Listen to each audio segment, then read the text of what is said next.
Dan di dunia lain, di sebuah ruangan yang begitu luas bernuansa zaman kuno, ruangan itu terlihat elegan dan mewah dengan banyaknya furnitur antik terbuat dari bahan mahal.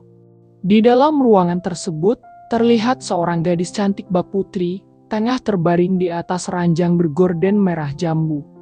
Dia tampak damai memejamkan mata, tubuh kecilnya terlihat kurus, berlapiskan gaun piyama putih, seputih kulit wajahnya yang pucat pasi.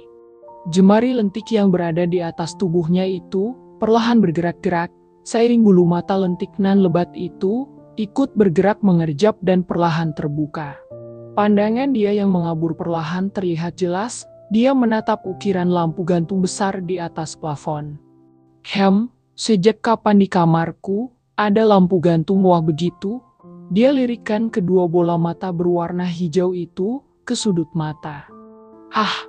Terlomo dia saat melihat sekitar ranjang yang terasa asing. Ini di mana? Kamarku kan bukan seperti ini. Apa aku masih bermimpi? Dia kerjapkan kedua matanya beberapa kali untuk memastikan penglihatannya tidak salah. Tidak, ini beneran, Ugh. Tiba-tiba rasa haus dan kering menyerang tenggorokannya. Dengan gerakan malas karena sehabis tertidur, dia menyibakkan selimut berwarna putih yang menutupi tubuhnya, lalu ia menurunkan kedua kakinya hingga menapaki karpet berbulu. Bajuku. Lagi-lagi dia dibuat terheran dengan pakaian yang dikenakannya. Berbeda sekali dengan terakhir kali yang ingat dia pakai. Perasaan saat tidur aku tidak memakai gaun piyama seperti ini deh. Siapa yang menggantikannya? Bodoh. Tenggorokanku, air. Segera dia mengedarkan pandangan untuk mencari air yang bisa diminum. Begitu melihat ada segelas air putih yang berada di atas nakas dekat tempat tidur, segera dia menyambar gelas air tersebut. Dan dia meminum air itu seperti orang dahaga, sampai air dalam gelas tandas tak tersisa. Dia meletakkan kembali gelas kosong itu, dengan sedikit membanting ke atas nakas. Bukannya aku lagi di apartemenku, kenapa aku bisa berada di sini? Sebenarnya di mana ini? Apa aku diculik? Tapi siapa bajingan mesum yang menculikku, sampai berani mengganti pakaianku segala? Kakinya mencoba melangkah menginjak karpet yang terasa lembut nan empuk mengenai permukaan kulit kaki telanjangnya, sampai langkah dia melewati sebuah cermin besar. Seketika langkah dia terhenti, dan berdiri di depan cermin, dia tertegun mematung, memandangi pantulan seorang gadis yang sangat cantik dan asih. Wajah gadis itu begitu sangat cantik bagai boneka, dengan rambut coklat gelap panjang bergelombang sepinggang. Bola matanya berwarna hijau sehijau danau, dibingkai oleh wajah mungil dengan kulit putih seputih salju. Siapa ini? Kaget sekaligus bingung dia menunjuk cermin. Suaraku. Dia memegang leher bagian depan. Siapa ini?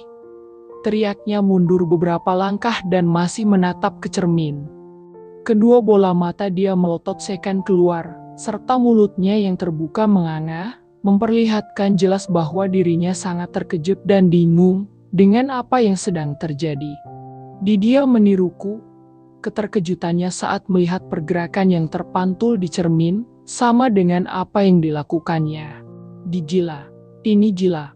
Oseh dia sembari menangkup wajahnya dan masih menatap cermin. Dia, apa ini wajahku? Tidak, ini pasti mimpi, mimpi. Dia mengoceh sambil maju mendekatkan diri ke cermin.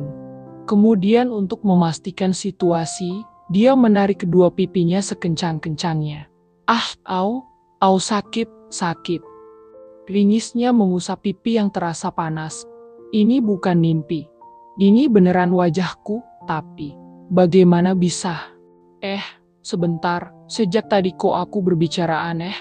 Dan kenapa aku bisa mengerti bahasa aneh ini? Dia kembali menatap pantulan dirinya di cermin, dan menelisik penampilannya, sampai puncuk hidung itu hampir menempel ke permukaan kaca. Gila, wajah ini benar-benar luar biasa, cantik banget. Dia bergumam mengagumi, dan terpesona dengan penampilan barunya. Suara pintu ruangan terbuka, sontak membuat gadis itu melirik cepat ke arah pintu. Siapa?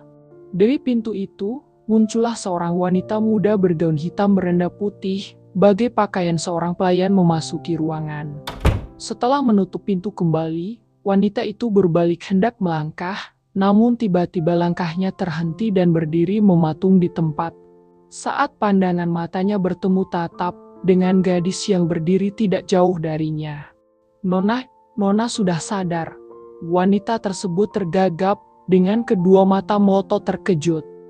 Nona, siapa yang dia panggil Nona?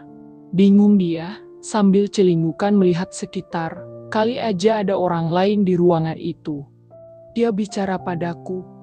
Dia menunjuk dirinya yang diliputi kebingungan. Saya akan panggilkan dokter dan kabari nyonya juga tuan.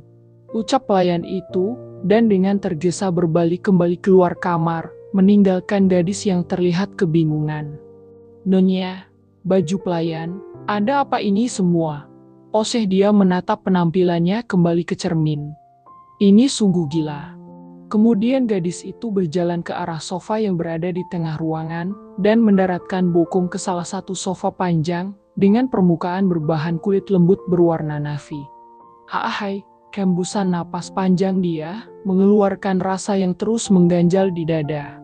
Baiklah, tenangkan dulu dirimu Anna, mari amati lagi dari setelah bangun tadi. Gumam gadis itu, sembari mengulurkan kedua tangan ke atas melihat jemari tangannya yang tampak putih dan kecil.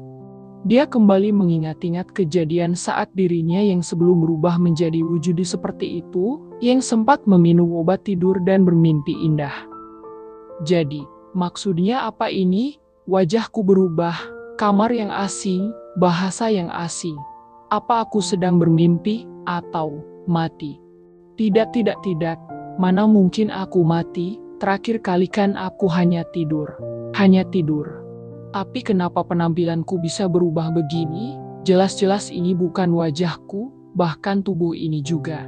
Ini bukan aku, siapa ini? Dan di mana aku sekarang? Arg. Apa aku sedang diculik jin, sampai penampilanku bisa berubah gini?